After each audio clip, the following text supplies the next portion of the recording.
is now called to order. And we will begin with our roll call. Kevin Gordon. Present.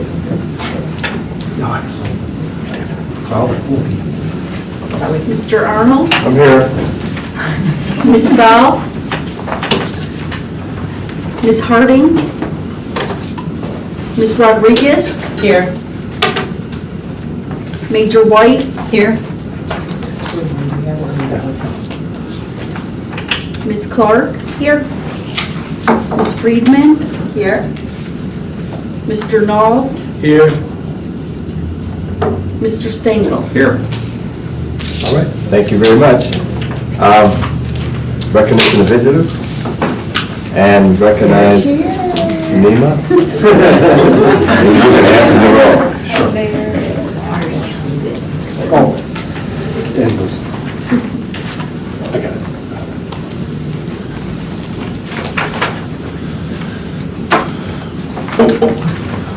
Did you get her? Did you get me? Yes. Okay. All right, we'll have the recognition of visitors now. Richard Arnold, Jim. Shannon Hedge, board staff. Elijah Jones, board staff, Amy Clickmeyer, board staff. all those to Berkeley Council, and St. Paul Community Center Board of Trustees, and FBI Association. All right, thank you so much. Juanita Helbig Sanchez, board staff. Pam Heinstein, Unison. Thank you. All right, next, I am appointing to the Executive and Nominating Committee the following persons: Senna Brad Friedman, Jim Stingel, Felicia Clark, and David Knowles.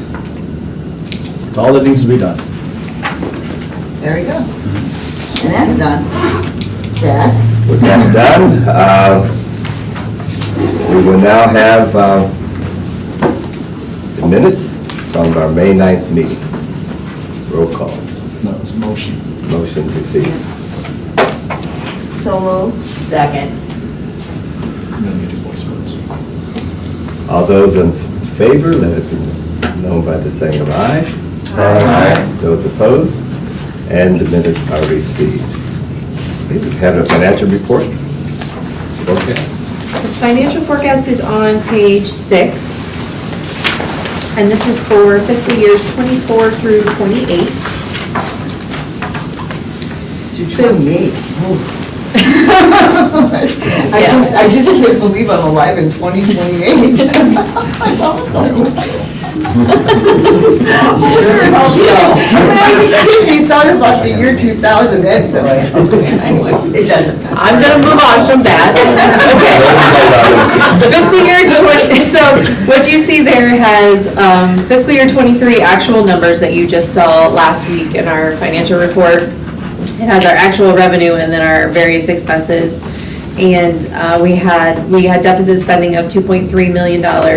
So then we had our beginning balance and our ending fund balance of $18.9 million. So then you can see that it carries forward into the next year's. It's the same formula all the way through. You take the ending fund balance, you add the revenue, subtract off your expenses, and then you get the ending fund balance the next year. So it carries all the way throughout the whole projected period. So I'm going to go through and I'm going to lay out for you what some of our forecasted projections were in each of the categories. As you all know, a forecast is based on assumptions. So this is all just an educated guess as we go forward. You'll see in the revenue, it's all combined into all revenue sources. And you'll see some pretty significant swings from year to year in that.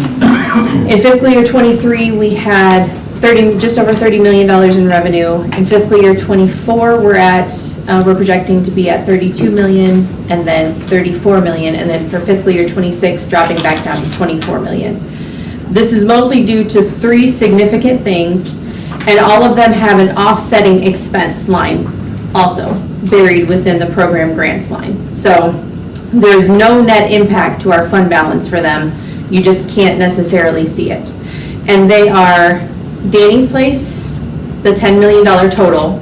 So we have $2 million of that forecasted in fiscal year '24 and $8 million of that forecasted in fiscal year '25. So that's the most significant swing that you see there in those years. That makes sense. And those are also going to be seen in the program grant expense lines. We also have City of Toledo ARPA funds. We had a very small amount of that in fiscal year '23. We have just over $1 million of that in fiscal year '24 projected, and then a little under $900,000 of that projected for fiscal year '25. So you see quite a bit of ramp up for fiscal year '24 and then a little bit less in '25. And then the last major swing that we see in those 3 years is the SOAR SOS, the State Opioid Response Funds. We have not received from the state any word of continuation of those funds yet, other than they hope to, what's the wording? Keep us whole. Keep us whole, but we don't really know what that means. We know that the 2.0 NCE funds, which was about $1 million No cost. of last expansion. year. It was about $1 million last year. Usually when they say keep you whole, that does not mean we're gonna get that again. So we are not factoring that in going forward. So we had, in fiscal year '23, $3.4 million. For fiscal year '24, we're projecting $2.6 million. And then for fiscal year '25, we're only projecting $600,000. Because that whole program then we're projecting to end in September of 2024. They've only said they're going to keep us whole for 1 more year. So we don't know anything beyond that. So, I'm What sorry, percentage of the budget is that? of our budget or all of these in total? No, the one that we're waiting on, what is it called? The SOAR, Yeah, what's the percentage of the budget? To total budget, Mm-hmm. 7%? yeah. 7%? 7%.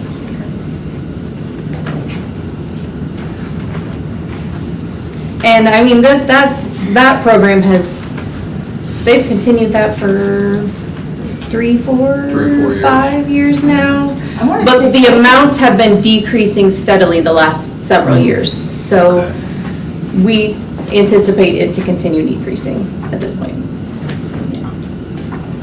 That makes sense too. So that's the main fluctuations in revenue. For the other revenue lines, for local levy revenue, we forecasted that consistent with what we have seen for current collections. So we have that at 18.6 million, so that is all 3 of our levies, net of our settlement costs with the auditor's office. And we have that the same for all projected years out. And then for the remaining state and federal funds in our revenue, we have them consistent throughout unless it was carryover funds from fiscal year '23 to '24, or we knew it was going to be a one-time only funding situation. So then going to, are there questions on revenue before I move to expenses?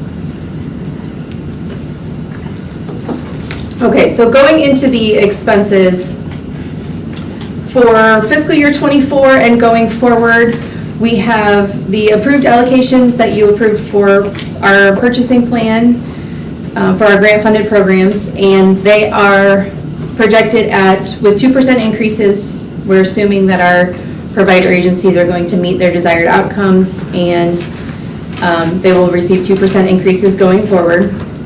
We also have included in that funding for Believe Center and Sophia Quintero, and that is at $500,000 in fiscal year '24 with subsequent 2% increases going forward.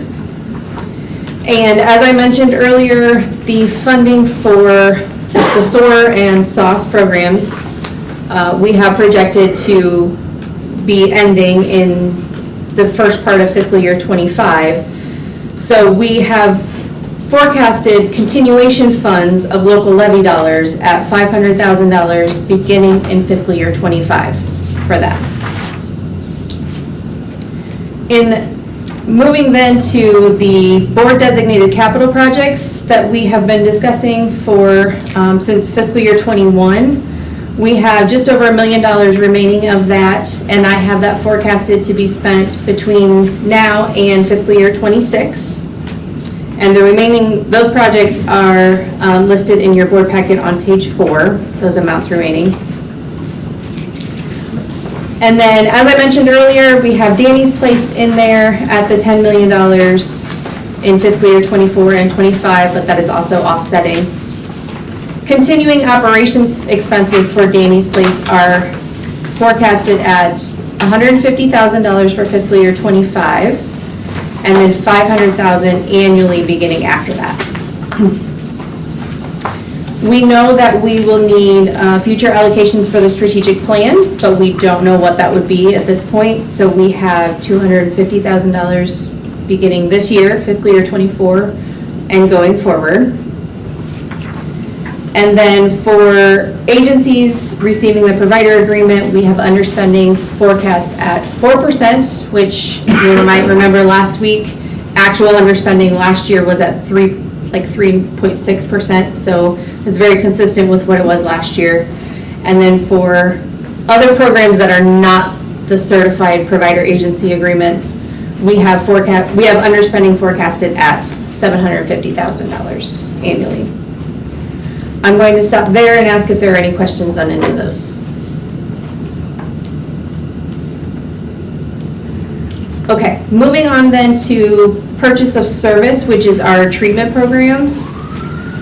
We have underspending projected to be $700,000 annually there. Previously that was at $500,000, but if you might recall, it was a little bit higher this past year, so we projected that at $700,000 going forward. And as part of the governor's state fiscal year '24-25 budget, several of the Medicaid rates are expected to increase. This is supposed to be happening effective January 1st, 2024. We don't know the exact details yet, and it's not going to be a straight 10% across the board increase, but we do know that it could be up to 10%. So we forecasted a 10% increase in our POS beginning in January 2024. So that is also included in the purchase of service treatment line. In the administration line, we have administrative costs forecasted at our approved administrative budget plus any revisions that you have approved, with personnel costs at 3% annual increases for salaries, with known employer expenses and increases in health, dental, and prescription drug. We also included estimated costs for rent and relocation that we are aware of. And then you obviously all are aware of our information transformation project costs. We have forecasted $1.2 million in fiscal year '24, another $1 million in fiscal year '25 for phases 2 and 3 of the project. And then we know there are going to be additional carrying costs for software, leasing for the computers that we plan to go with, that kind of thing.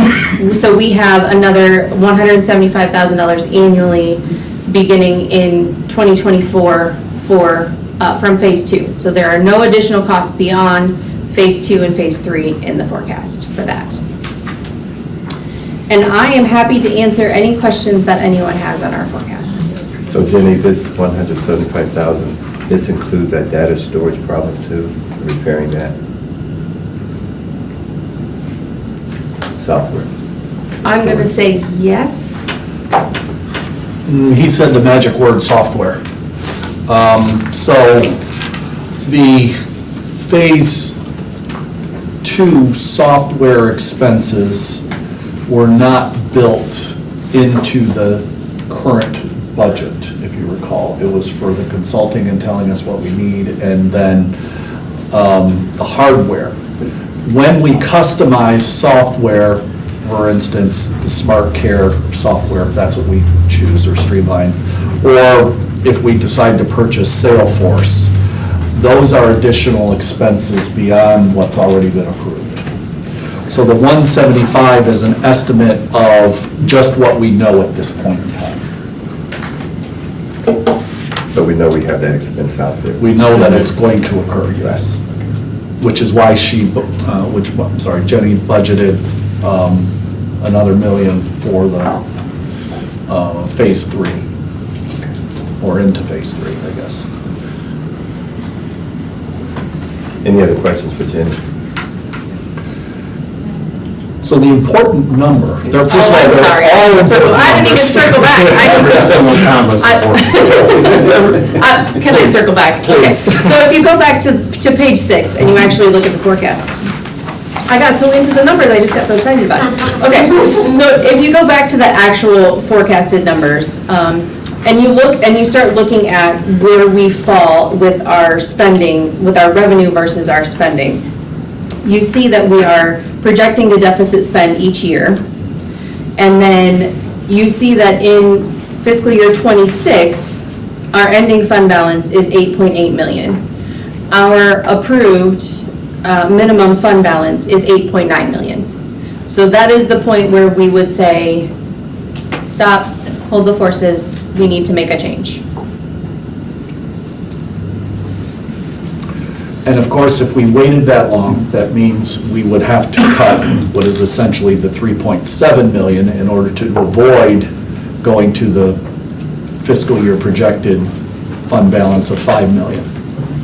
You were reading my brain, I'm like going, we need to probably start talking now about it so that we don't get to the point where we're at our minimum. Because that means that, you know, one pandemic away, I mean, we could be in trouble. So we need to really look at those numbers and do a rain dance. Well, let's maybe a rain dance and maybe something else. Yeah. That's plan B. That should be plan Z. I'm all for a good rain dance. Thank you. Jenny and her team worked really hard. The forecast by itself is very subjective. A lot of the numbers are historical, and then, you know, crystal balling what Yeah. we've been talking about over the last 6-7 months. And of course, the wild card is always the legislature and crossing biennium budgets. And so it's a testament that they can put those numbers together and be as accurate as they are from forecast to forecast. So thank you. Thank you, Jenny. Thank you, Jenny. Great All right, work. Scott, you're next. Okay, so the rain dance and is what I want to discuss today. So, you know, we've been anticipating these numbers. They haven't changed that, while the expenses may have changed, the numbers themselves as far as revenue and expenses in total haven't changed all that much from the previous fiscal year forecast, or the February forecast, I guess it would have been. And understanding, you know, there's two ways of addressing our looming deficit. You know, one way is to just cut. The other way is to add revenue. And then I guess there would be a third way of doing a little of both, right? So we have an opportunity. You all know that we are primarily levy funded. We currently have 3 levies. And by the way, let me introduce BJ Fisher, who I asked to join us today. BJ Fisher is the owner and operator of Strategy by Fisher. And BJ has historically helped us should we select to move forward on any type of levy campaign. So I asked him to join us today because he is all things knowing related to levies. And for that, we're grateful. Yes. So I just want to give you a recap of our levies.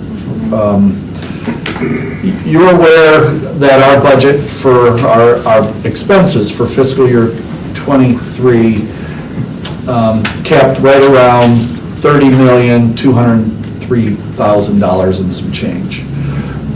We served 26,480 people just in treatment services with those funds. We haven't even begun to total the prevention and other support services. These are unduplicated numbers. To put that in perspective for you, Lucas County residency is somewhere around 429,000 folks. Our system of treatment served 26,000 and change. That's about 7% of all Lucas County residents. Let that sink in a little bit. 7%. That doesn't include the 20 or 30 treatment organizations that aren't in our system of care, that are serving, or the privates, or the hospitals that they go in. So the need is substantial. I think we are showing that, right? Hasn't been helped by the pandemic. The research is coming out that there are increased needs for behavioral health services.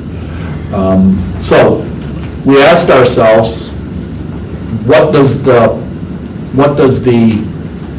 landscape for our levies look like with the forecast as we have it and the emerging need and some priorities that are being established within our community, specifically around corrections-based treatment services.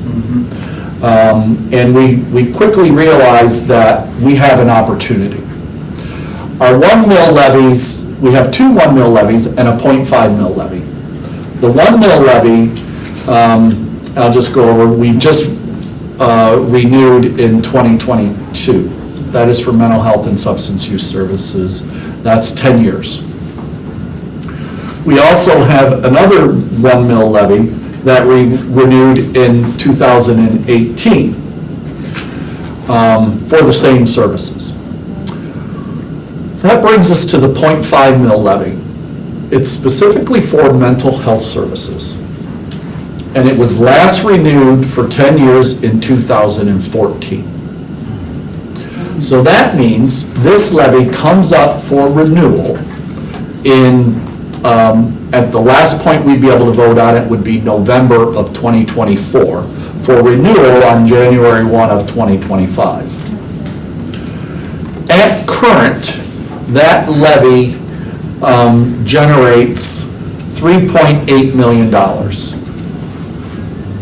Well, you can see the forecast like I can see the forecast. A straight renewal will say that in 2026, if everything is correct, that we will be essentially $4 million below our designated fund balance in 2026. So staying at a renewal, the 0.5 renewal, is essentially meaning you are making the decision that we will start making program reductions, funding reductions. And if we are to do that, then we should be starting to do that as early as possible to stave off a huge fiscal cliff. Right? We don't want to cut everything at $3 million, at once. We want to do 1.5 million over 2 years versus 3 million. So I'm just setting the landscape. So we understood that we're probably not inclined, given our progressiveness that we've been hoping to achieve, to just stand at the 0.5 mil renewal. So what do the other options look like? And we asked the auditor's office, can you project for us what a 5 mil replacement levy would look like? And that came to 4.5 million. It's reasonable, but still doesn't stop us from making modest cuts in 26 and then continuing on those cuts in probably 27. Okay, so that's probably not going to work very well. 0.5 mil renewal plus 2.5 mil renewal, 6 million staves off cuts for 26, but probably starts those cuts in 27 then because of the deficit spending. 0.5 mil renewal plus a 5 mil renewal, that gets us start to where we might be interested in having that discussion at 8.4 million. The problem is in order to do that, you have to have two questions on the ballot.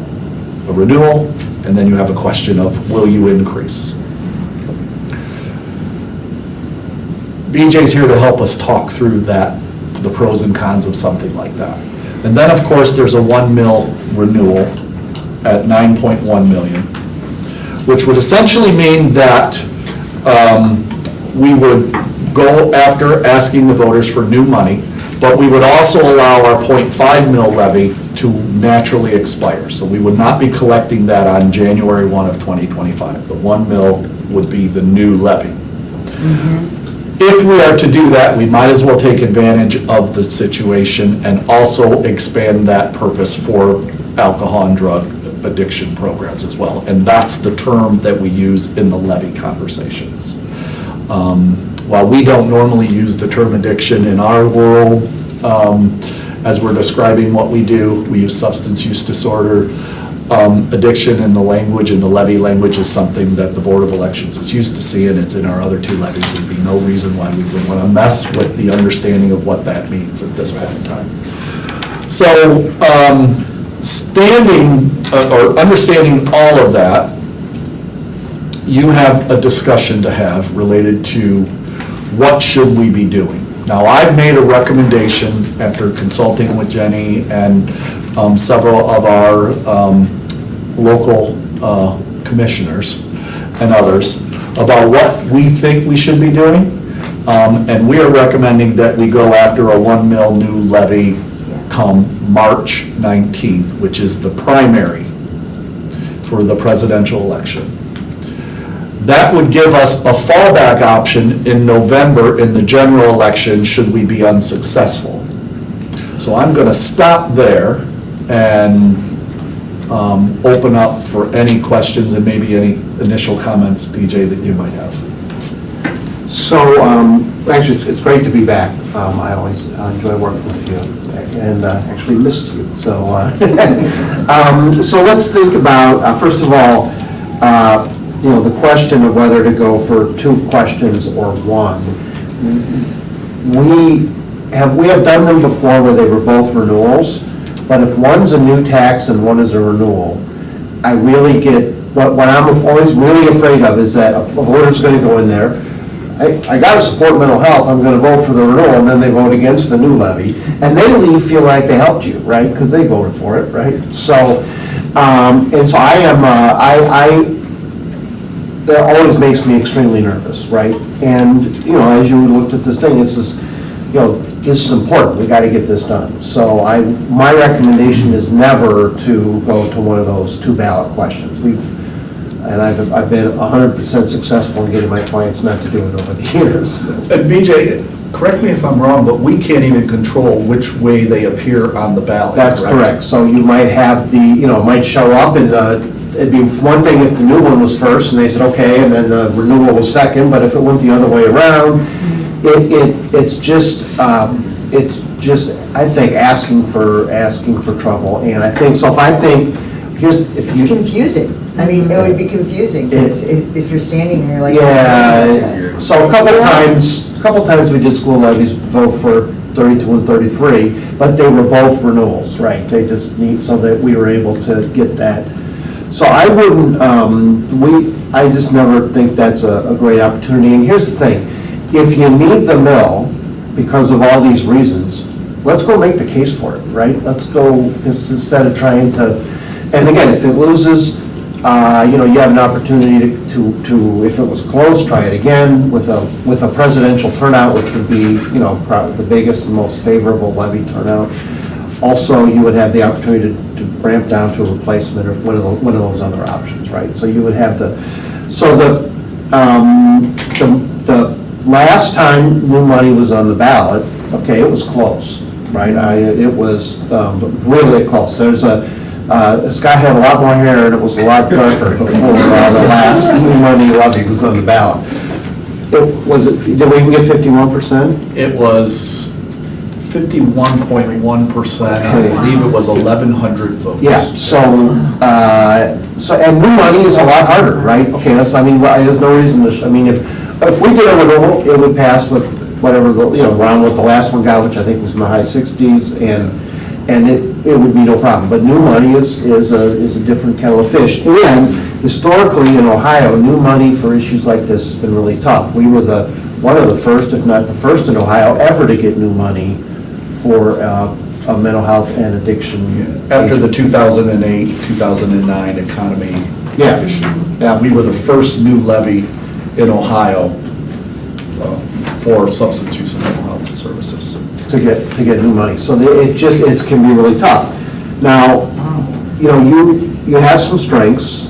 First of all, we have historically done a really good job of rallying a coalition of people, right, in terms of, and the 7% is a good example. We have to make this relevant to every household, right? And with the prevention and the other, and the 7% and all that, we've been successful at, and that's why we've had the increasingly large numbers of support that we've gotten in our levies. In addition, since the last time we went for new money, okay, there's the community's, the world's, but also our community's perception of the importance and the prevalence of mental health problems has completely changed, right? Completely, You yeah. can't watch television for an hour without something coming out, right? I mean, and also the issues with the opiate addictions have, to people's neighbors and family members, has really changed the perception of this services. So that's different. We know that people are having mental health problems, especially youth coming out of the pandemic, right? And that's something that people are seeing in their communities and in their schools. That's helpful to us. And then lastly, this corrections-based issue, which when the jail levy was on the ballot, that was something that was polled, and the public actually is supportive of, not using that as a diversion to keep people out of the jail who are sick, right, who have a treatable thing. So for those are all things that are different since the last time, you went for new money that I think all, work in your favor. So the primary turnout, it's hard to say because it's a primary, right? If I had to guess today, by the time we get to March, whatever day you came up with, 18th, 19th. Again, I like it how you said it here is currently scheduled for. Because we know that it could switch. They've done it before, right? If I had to guess, I would think they will not be hotly contested when it gets to Ohio on March 19th. I think both parties will have their nominees by then. There'll be a U.S. Senate candidate primary on the Republican side, Sherrod Brown's running on the Democratic side, so I wouldn't anticipate anything there. So it will be probably a modest turnout. Now, if one of those, if either on either side, on the presidential side, it's closer, then there could be, a good turnout. So we'll need to work really hard to making sure that we're talking to likely voters, and also making sure that we are we're accessing that coalition that we have and make sure that we're using it to get our supporters out to vote who might not otherwise vote if we weren't on the ballot, right? Who might just skip the election. So those are the sort of the things I would think about, and I think the thing you want is a good story to tell, right? In terms of a compelling story to tell for why the money's needed and who it will help. So, and I'm, it would be tough, and especially March 19th is not actually that far away, and it will have us doing a lot of the things we ordinarily do for campaigns in the middle of the winter, right? So there'll be some adjustments that will have to be made, but I think that the $1 million is what you need, and I think we can get it. So also I wanted to reference that we have not asked for new money since 2012. And before 2012, we had not asked for new money in 24 years. So we've essentially asked for a $1 million increase in 36 years. If we are lucky enough to get this approved through the voters, that would mean we'd have a total of 1.5 mils in the last 36 years. I think we work very hard at being, quality stewards of taxpayer dollars, and I think we can always show that as well. I don't think we have, first of all, we've been talking for a long time about trying to drive our revenue to what the need actually is or perceived in the market. I echo BJ's comments about the fact that the perceptions among the voting populace and most people in our community, we've done a very, very good job of working to try to bust the stigma, and it has created, buoyed by whatever we see from all the local and or national press. I don't think there's any, and we've gotten increasingly better at passing levies, all right, to where we actually had one situation where we won a majority in every single precinct in the county. So we've had unprecedented ability to pass levies here. I personally believe the time is right for us to attempt this and do it.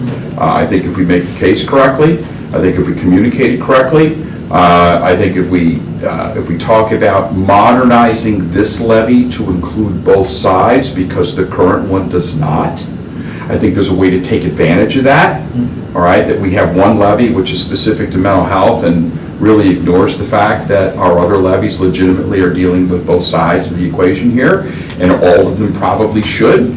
I think we can make the case for this, and I personally believe our timing probably couldn't be better to try to get new money. And Scott's comments he just made about the fact that we have not been consistently at the public trough asking for more money. And when we've only done it twice in 30 years, I mean, now's the time, I believe, for us to take the step forward and do that. Jim, do you think that by emphasizing the fact that we're allowing the 0.5 to expire, and by emphasizing the fact of our programming, the need for additional programming, that would be enough? Yeah, I think this is a communications issue. I think we clearly are doing, we've done really, really well with the dollars we have, all right? And we've not gone back to taxpayers and asking for more money. And we're not in a market that has seen significant inflation in real estate values either. So we've not seen significant run-up in our levy proceeds specifically because our marketplace is growing. One of the things that gets advertised in Northwest Ohio is how affordable housing is here. Well, that has an impact on this. So I think we've done a really good job up until now of living within our means and doing innovative things and getting dollars from other sources, whether it's ARPA or SOAR funds or things like that, and finding ways to get those into the community in a meaningful way. I think we just have to tell the story well. I believe if we tell the story well, I think the voters in Lucas County will support what we're doing. I mean, consistently we've been getting support in the high 60s, maybe close to 70% on renewal levels. That's almost unheard of. And as you mentioned, every precinct, that's unheard of, Right. I mean, that's... Yeah, and I think along with that, Jim, I think it's important that we talk about the need. Oh, yeah. Because the one thing that we sometimes forget the value of is the need, and making sure that the community understands exactly the numbers that we are achieving with these dollars. And if you take the dollars in and you look at just like the 26,000 does not include, and if we included all those other numbers in there for the private and the hospital and whatnot, and we think about all that, you have to think that if you're somebody who's in the poll and you're making your decision, you're going to be like, oh, yeah, I've got to support this because this is only going to help X, and we still have a ways to go. Sure. I think another most important story to tell for me is what happens if we don't have it. What's the alternative? I remember when my son was going through and I used the services of ZEP. What would have happened if these services were not here? We wouldn't have a child. You're right. And it's not only my story. I don't know the stats, but now that we're out and so public and open to talk about mental health and mental illness, even the stars talk about it, whose house does it not touch? It's a bigger story to tell. And what happens if we don't get this money? then where would my family be? So, And many others. yeah, Many others. absolutely. Many others. Would you like to star in our? I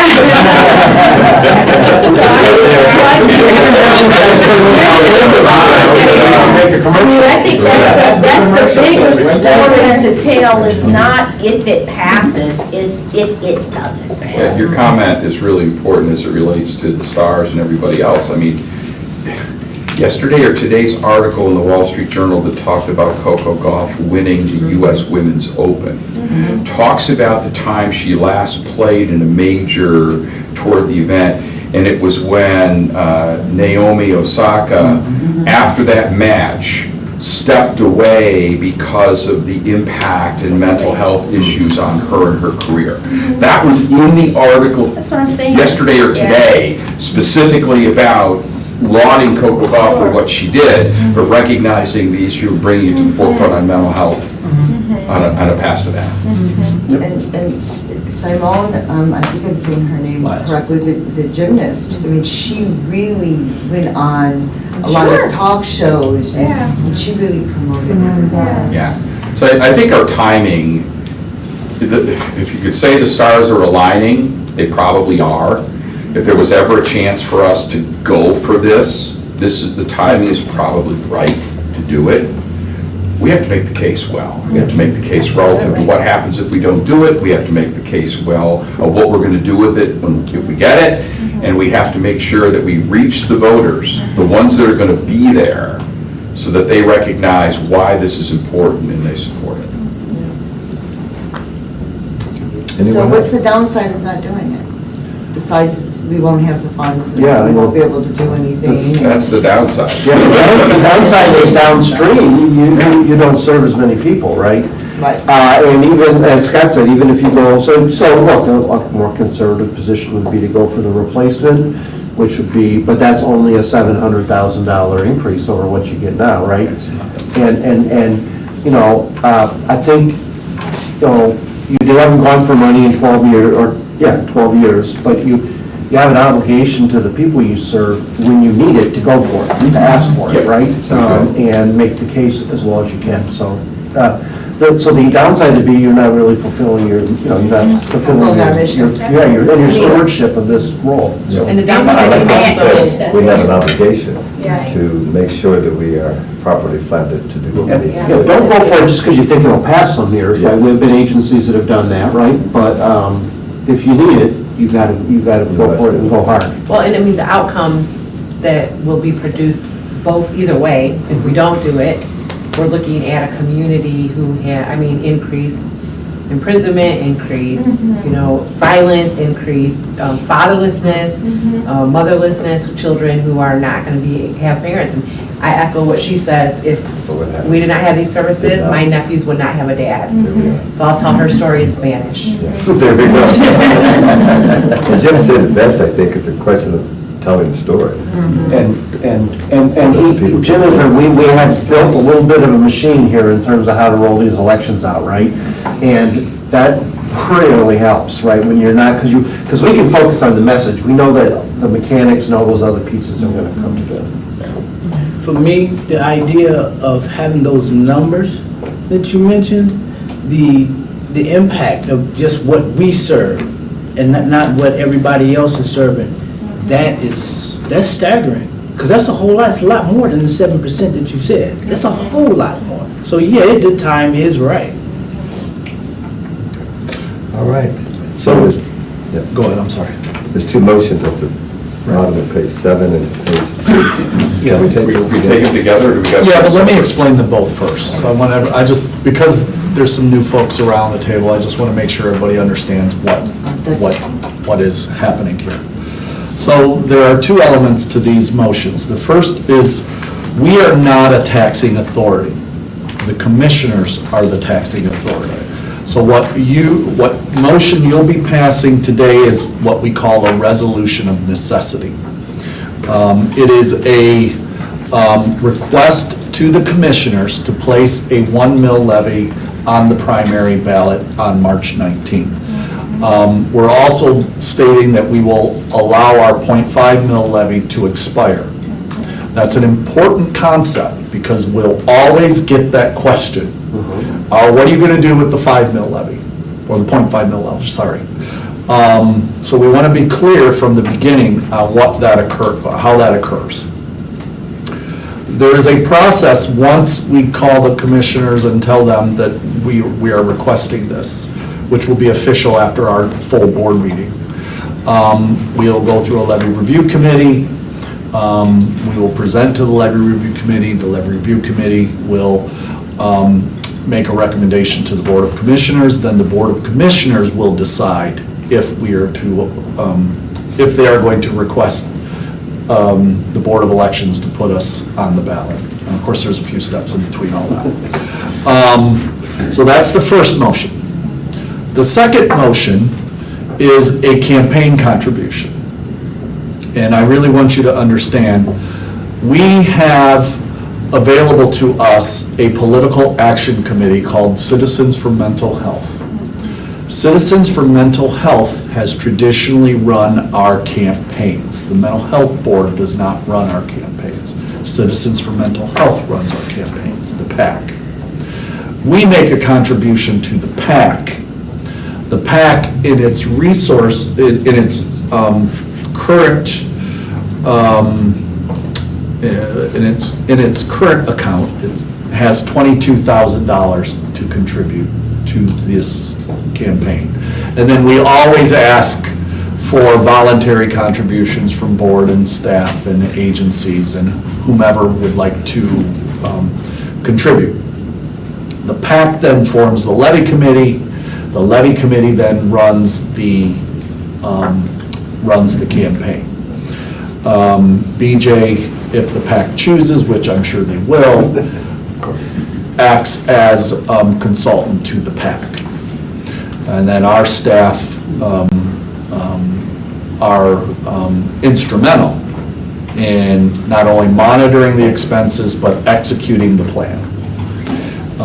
And then we'll call on all of you as needed during the campaign for various efforts. And so the first motion is a request to the commissioners called a resolution of necessity. The second motion is for the board to allocate $75,000 to the Citizens for Mental Health Political Action Committee to support the 2024 new levy campaign during the 2024 primary election. I move that on both motions, that we support both motions. A second. All right, properly moved and seconded. We'll have a now roll call vote.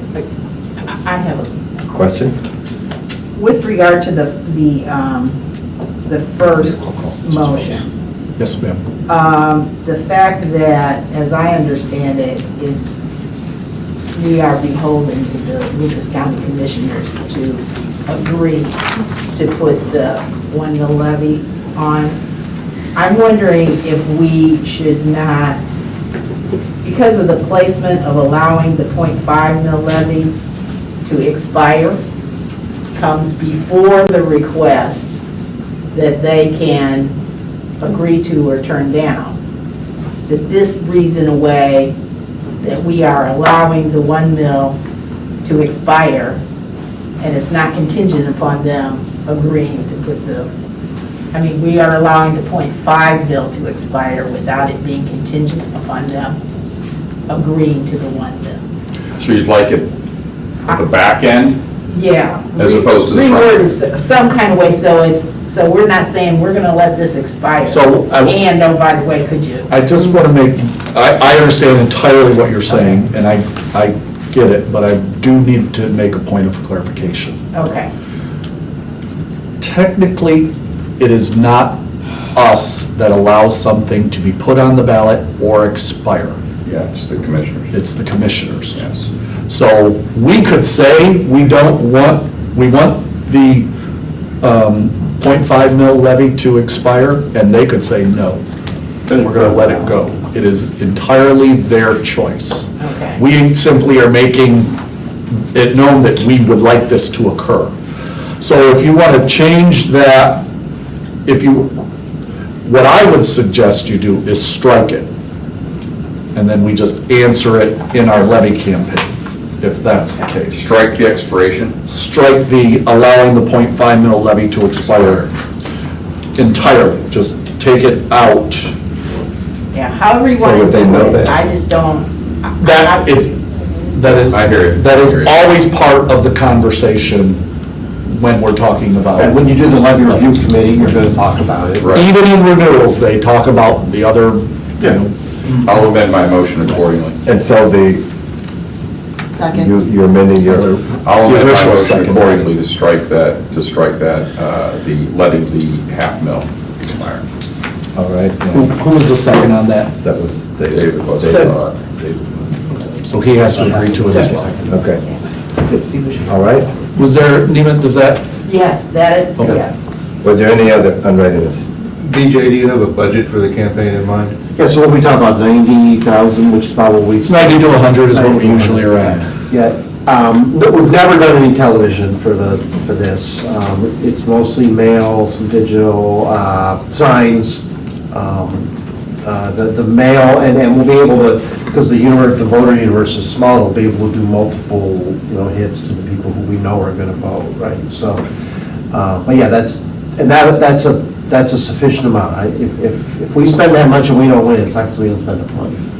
So you have 75, plus you've got 20 or so in there, and you're gonna get some private contributions, so Yeah. that should put it a little over 100. Yeah, Yeah, plus we get money from the agencies too. and some labor money probably too, Labor yeah. money, yeah. Okay. And it's good, but it's not bad to have that, like 22 to start No, with, I right? understand. Yeah, so. Yeah, no, I'm not suggesting you spend every penny of that 22. No, but we'd like to end with some in the bank I as well. understand, yeah. Make the That makes cap, sense. the pack treasurer happy. Assistant treasurer. Oh, assistant treasurer, Yes. sorry. Any further unreadiness? One other question. BJ, Yeah. do we have a sense of anything else that we anticipate to be on the ballot that might bring out voters that? So, yeah, in term, beyond the candidate stuff, Yeah. nothing that I'm aware of in terms of whether somebody, most levies will try to go in the general election of a presidential year. There's a virtual 100% passage rate of levies in a November presidential year. Because of the nature of this one, and we can't let it go to zero, right? So we can't go 0 for 2. And if we go in November for new money, we don't get it, it's a Yeah, no, disaster. I get So that. that's why, Yeah. but the point, not that I'm aware of, would be I guess the Okay, answer I should all have just given you and right, stop thank talking. So- Okay. I haven't heard of anything. Yeah. so- Okay, thank you. All right. No other unreadiness, we'll vote by acclamation on the amended motion. Jim, could you just restate that for us? Yes, I amended my initial motion to remove the verbiage relative to letting the current half mil levy expire. And I second that. All right, thank you. So, all those in favor? Aye. Those against? And those abstaining? Motion passes. We're on our way, folks. And now we will call for... Step one. That was the easy part. We will call for open session. All right, sir. Stand up. Richard Arnold, worked on levies since 1985. All the mental health board levies that passed. The last one that didn't was 1978. Blade refused to endorse it, and it was not claimed. Went into my files. This is the levy presentation report of the levy review committee. Very first, this is for the 2012, the one that passed, I believe, 51.4% of the vote by about 5,000. Very first example was rescue, saving life. Of the 4,000 clients that we rescue treated, there were no reported suicides. Says that in bold print. That really seemed to impress everybody, and then it goes on to list all the things that rescue did. That same year, the crisis care committee report came out. Very first sentence, the maintenance of the crisis care system is the single most important responsibility for mental health recovery services of the county is empowered people. I couldn't have said it better myself. Back then, there's no question about that crisis services were the crown jewel of the mental health system. Things have changed. April of last year, I had to do a double take when I attended this board's meeting on crisis care. It was compared to running a car wash. I mean, I honestly thought it was a lame attempt at humor. This is not what we need. What we need is to emphasize crisis care. Now, I know the ZEP Center is a new program and it hasn't been fully evaluated yet, but any data that they can give you that can be presented to Levy Review Committee and county commissioners and the Blade and the Chamber of Commerce, anything you can. Because what I think this board needs to make clear to the public is we try to strike a balance. Now, we know that our friends at the county commissioners are going to talk about the jail, and yeah, the jail's important.